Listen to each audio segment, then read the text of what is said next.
Hello chess lovers, welcome back to the review videos. This is round 5 of the Chessable chess tour, and my recap today is going to revolve around a topic rather than a particular player.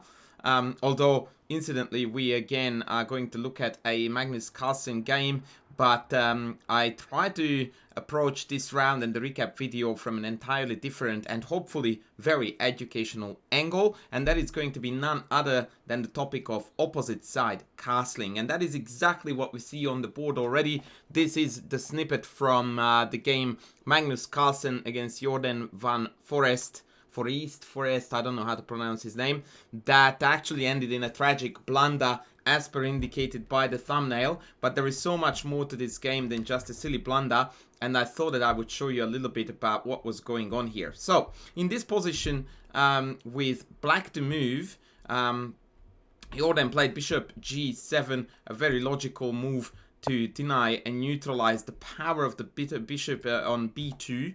But the downside of this move is that the bishop is no longer functional on this diagonal, and this allowed Magnus to put a knight on the c5, which I tend to call the Kasparov knight, although typically I like to refer to that as an f5 knight against a king that is castled short.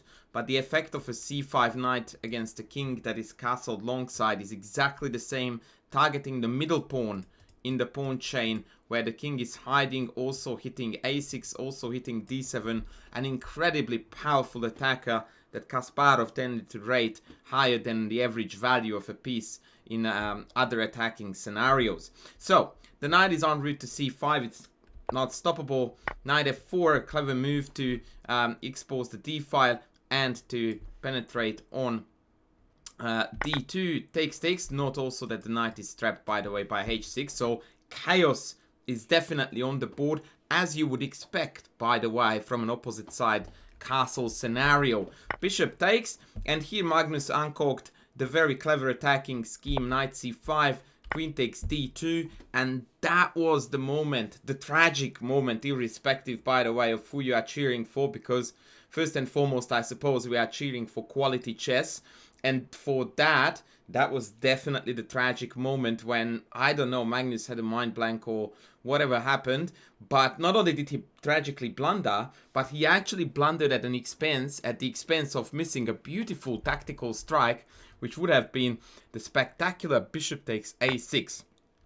Now, to some degree, this is thematic, because the knight on c5 and the bishop on this diagonal operate beautifully. But the follow-up is something that I would consider to be rather unique, actually, because after takes back, usually the attack continues with the queen attacking these two at the same time, or trying to get onto the b file to get a queen b7 mate threat. And instead, none of this is happening. We just simply take f5 with a check.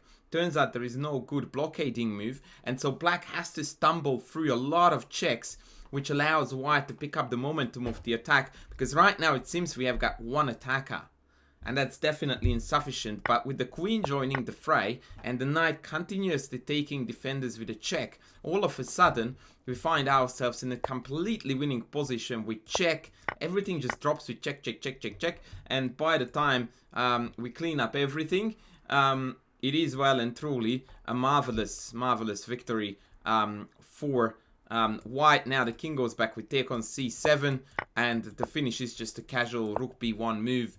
Rook b2 is now the threat, and although white is still a piece down, the black king is entirely naked, and white has got a huge chunk of pawns for the piece in return. Although I would like to highlight right here, right now, that is a more or less irrelevant fact, because the way this game is gonna be won for white is not going to be an endgame conversion. Almost inevitably, the black king is going to be the victim of the onslaught of the heavy pieces that are about to join the fray. So that was one variation. A slightly better defense for black would be here to go king a8 and then just slide back to b8 or b7 even, in which case we just bring the knight back to e6, hitting d8, or rather bringing the other knight to e6, because that way we keep the attacker looking to the black king, and only after bishop takes do we take back with the knight. And note again that after bishop takes here, we do not go for material. Nay, we go for shachmat. Checkmate is the plan. The knight-queen combo and their cooperation is definitely a textbook case. You should take note of here, speaking of educational content and what we take away from this, is that knight and queen very often turn out to be the best attacking duo. And the reason for that is because they are unlike pieces and they complement each other to perfection, because the queen is a line moving piece, diagonals files, and the knight is a jumping piece. So together they represent all kinds of movement that a whole entire chess army can represent. So their duo can be the most fearsome attacking combo on the board, and this is just a textbook case of that. Look at the mate threats. So now queen b7 is mate threat, rook b8 can't stop it because then queen a6 is a checkmate, and so rook d7 is forced. And again, you don't take the material, you go for more. Don't be greedy in chess, be even more greedy, or greedier. King b8, queen takes c6 now is a win. I thought that would be clean enough, but no, don't be greedy, go check and then take with check. And it's just a complete carnage where everything just drops off with check. It looks like almost a composition where white just takes everything with checks. It's absolutely marvelous. Now, after bishop takes a6, if black ignores the sacrifice and takes on a1, then we take on b7 with the knight. Now we have got a myriad of discovered checks threatened. So black needs to be very careful. Rook d5 appears to be the best defense when we have knight a5 check, king d7 is the better move there.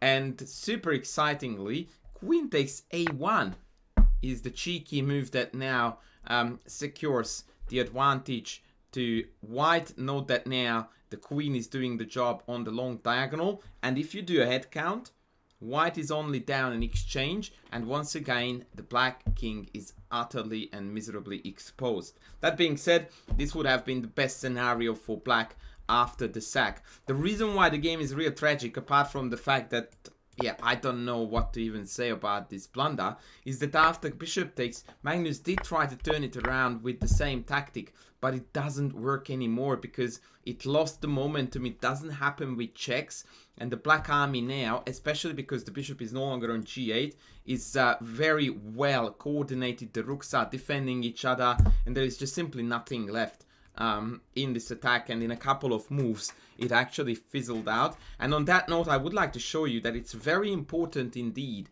that we start with bishop a6 here, and only then queen takes f5. If we do it the other way around and we start with queen f5 and then we take on a6, once again note how this lacks force.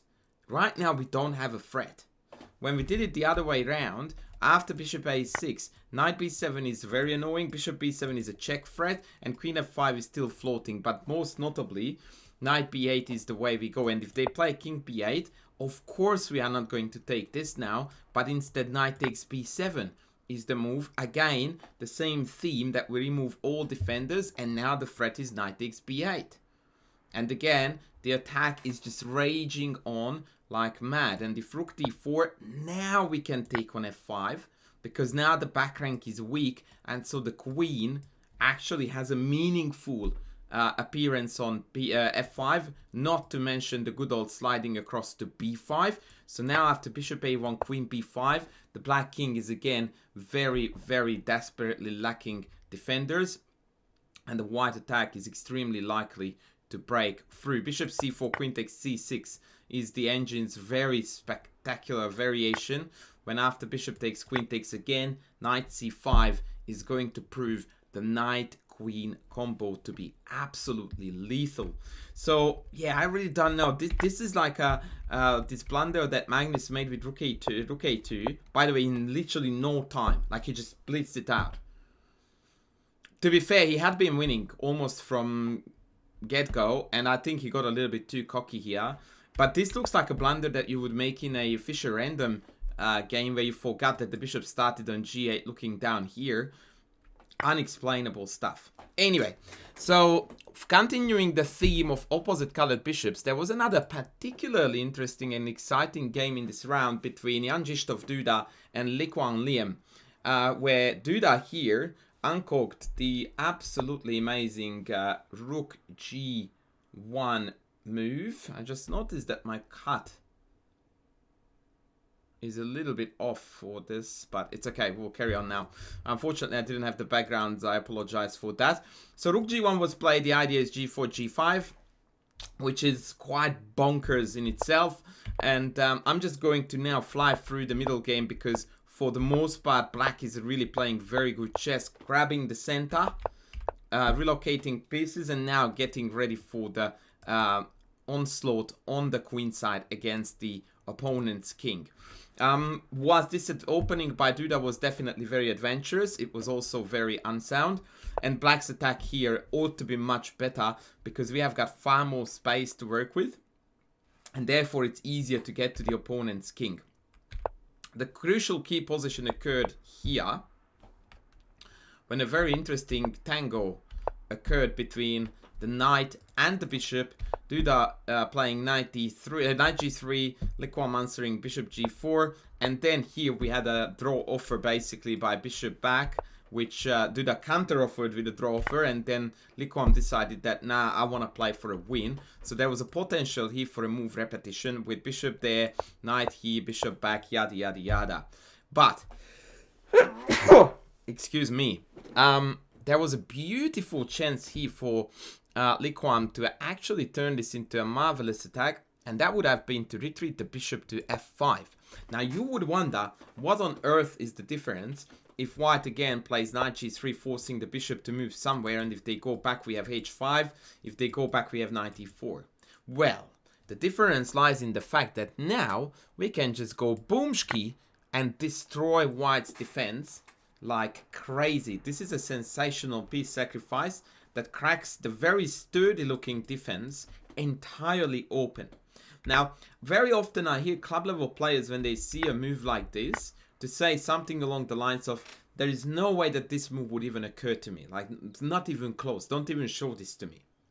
And there are two answers to this type of proposition. One of them is, fair enough, I wouldn't have seen it without the engine either, which is the genuine answer.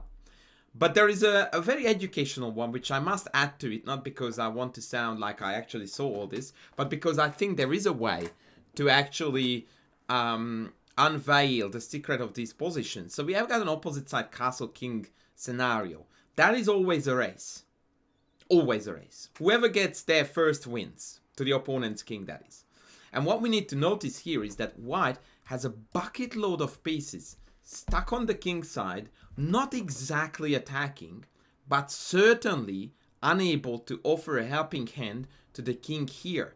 And so sacking a piece here, mind you, a piece that was on the king side, is hardly gonna be noticeable once we get to this position where the attack begins on this side of the board and these are meant to be the defenders. That's not gonna cut it. So the positional clue is right there, and that is that white does not have enough pieces that could be used multifunctionally, meaning that like this knight, for example, has a quite good potential to be a defender as well as an attacker on this side, right? But that didn't happen or can't happen here. None of these pieces are remotely close to the queen side to offer a helping hand, and this attack would have been an absolutely marvelous finish for this game. Black is threatening with knight a2 winning the queen. So I looked at a3 as the best potential defense, and the casual and calm knight c6, believe it or not, just simply mops up the game, and black will just take everything on the b file and walk away with a victory. One particularly beautiful line that I really liked was, well, essentially it doesn't matter what white does, we take b2 next. That's how good the position is. So I looked at queen d3, rook b2, or sorry, rather e4 first, just to add insult to injury. And after knight takes, queen takes, now we are well and truly ready to unleash the beast with rook takes b2. But perhaps even more inspirational is to see that even after queen c2, you get to take this. And white just has nothing, no defenders. Look at this, king takes check. If the king goes to a2, we check it down. The queen, that is, if the king goes here, it's mate in 2, or 3, rather. Check, he, check, and checkmate. And if the king goes back to c1, we go check here. And if worse comes to worst, we only win the queen and retain the mating attack with rook b2. And likewise, if they take back with the queen, which is marginally better, after rook b1, we almost virtually repeat the exact same lines, with the only notable difference being that after queen b8, knight b8, we still have a little bit of work to do, but make no mistake, this position is -7 for black. And if queen a1 insisting on defending, then we just casually penetrate with the rook, and the Kasparov knight is going to join the fray in the end, the knight on c4. That is going to be a very meaningful attacker to deny the king from escape and support the mate attack. Once again, we are a rook down and we are -7. So basically a rook and a piece up according to the engine. Just absolute carnage. A beautiful opportunity it would have been for Quang to score a marvelous attack. And in fact, instead of that, the game ended in a bit of a disappointment for him, because after take knight b4, although still completely winning, he eventually botched the attack, which, by the way, here you can see is significantly slower. And in the end, Duda even got the upper hand and went on to win the game. But that is vastly irrelevant for what this video was meant to be about. Note still, I have already played 10 moves, 10 more moves, and black attack is still just about to kick off. You're looking at the game. Wait, this is move 28, when in fact on move 18 here, we could have, sorry, 19, we could have already landed the decisive blow. So that just goes to show how extremely exciting opposite castle scenarios can be, and I very highly encourage you to explore these openings. And this is another reason, by the way, why I'm a big aficionado of the Sicilian, because that is most notably the opening that offers you the greatest chance to have fun with these opposite side castle attacks. I hope you guys enjoyed it. I'm definitely going to be back with a review after the next round, so be sure to check out my channel. Please don't forget to like, to sub, to comment. Let's feed that algorithm, and I look forward to seeing you in the next video. Thanks for watching.